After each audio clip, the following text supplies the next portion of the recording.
মৃত্যুর যে হিরো পড়েছে সারা দেশে প্রিয় এসএসসি ব্যাচ 2025।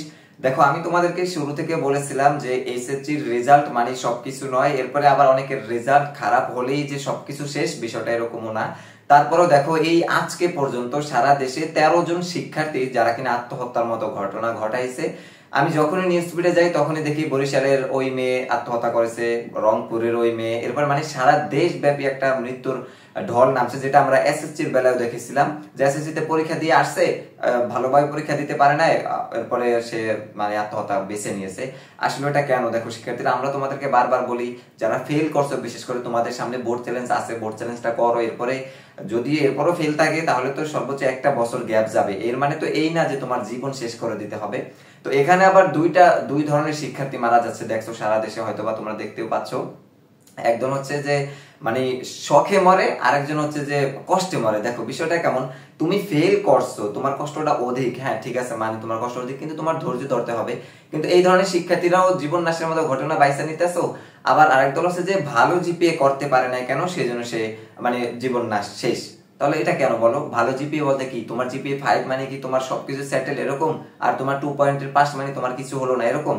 এরকম না কখনোই। তো শিক্ষার্থীরা, আমরা সর্বদা তোমাদেরকে সতর্কতা বার্তা দিয়ে আসছি আগে থেকে। এই তোমাদের রেজাল্ট পাবলিশের আগেও অনেকবার বলছি যে কেউ হতাশ হইবা না, রেজাল্ট যাই আসুক একটু ধৈর্য ধরবা, দেখবা যে পরবর্তী প্রসেসটা কি, বোর্ড চ্যালেঞ্জ আছে সামনে, সেটার দিকেও তার জন্য অপেক্ষা করবা। এই ধরনের কোনো অপেক্ষা, কোনো ধৈর্য তোমাদের ভিতরে কাজই করতেছে না। দেখো, যারা 2 পয়েন্ট পায় পাস করছে তারাও বিভিন্ন সময় দেখবা যে ভালো ভালো বিশ্ববিদ্যালয়ে পড়াশোনা করতেছে, ভালো ভালো কলেজে অনার্স মাস্টার্স করতেছে। আবার দেখবা যে অনেকে জিপিএ 5 নিয়ে ঘোড়ার ঘাস কাটতেছে। তাহলে এরকমটা হয় না? তাহলে ওর ওই জিপিএ 5 এর কি মূল্য ছিল, অথচ তোমার 2 পয়েন্টের কিন্তু অনেক মূল্য ছিল।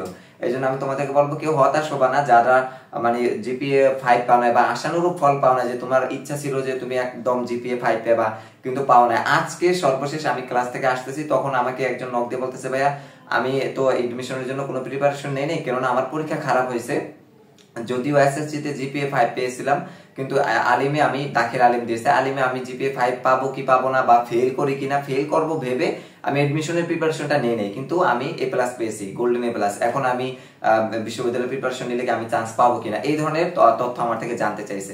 তাহলে দেখো, ওই স্টুডেন্টটার মাথায় মানে সে পাস করবে কিনা সেই সন্দেহটুকু ছিল না, কিন্তু সে এ প্লাস পেয়েছে। তাহলে পাস ফেল সবকিছুই ভাগ্য, আল্লাহর হাতে। কিন্তু তোমরা অতি উৎফুল্ল বা যেটা ভাবো সেটা না হলেই মনে হয় যে একদম শেষ, অথচ ওই স্টুডেন্টটা ভাবছিল যে ফেল করবে, কিন্তু সে পাস করছে। তাহলে দেখো তার মানে যে ইন্সপিরারটা কতটা ভালো কাজ করছে তার ভিতরে।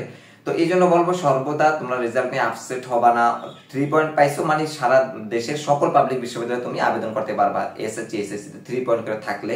আর যদি 3 পয়েন্টের নিচেও কেউ পাস করে থাকো, সেক্ষেত্রে তোমরা দেশের জাতীয় বিশ্ববিদ্যালয় অধিভুক্ত কলেজগুলোতে সহ গুচ্ছভুক্ত বিশ্ববিদ্যালয়ে তুমি 6 পয়েন্ট নিয়ে কিন্তু আবেদন করতে পারতেছো। তাহলে তোমার কেন আপসেট হওয়ার কি কারণ বলো? এরপর ধরো তুমি 2 পয়েন্টেরও কম পাইছো, তোমার মোটে মিলে 5 পয়েন্ট হলে আবার তুমি জাতীয় কলেজে জাতীয় বিশ্ববিদ্যালয় অধিভুক্ত কলেজগুলোতে অনার্স করতে পারতেছো। তোমার পড়াশোনা তো বাধাগ্রস্ত হচ্ছে না। তাহলে তুমি কেন এই পথের দিকে যাবা, বা এত বড় একটা মারাত্মক সিদ্ধান্তের দিকে তোমরা উপনীত হবা? আর যারা ফেল করছো, বিশেষ করে তোমাদেরকে বলবো, এখনো মন ভাঙার কোনো কারণ নেই। অনেক প্রযুক্তিগত ভুল থাকে, তোমরা জানো যে সিস্টেমের অনেক ভুল পরিবর্তন করতে পারে কিনা, পারে না পারে, এই ধরনের এই যে এডুকেশনাল যে সিস্টেমে একটা পরিবর্তন আনতেছিল, এবার এসএসসি থেকে কিন্তু এটা কাজ করতেছে। তো তাদের দিকে আবার যখন তোমরা চ্যালেঞ্জ ছুড়ে দিছো, তারা দেখবে, এটাকে ভালোভাবে মূল্যায়ন করুক। আমাদের দাবি এতটুকুই।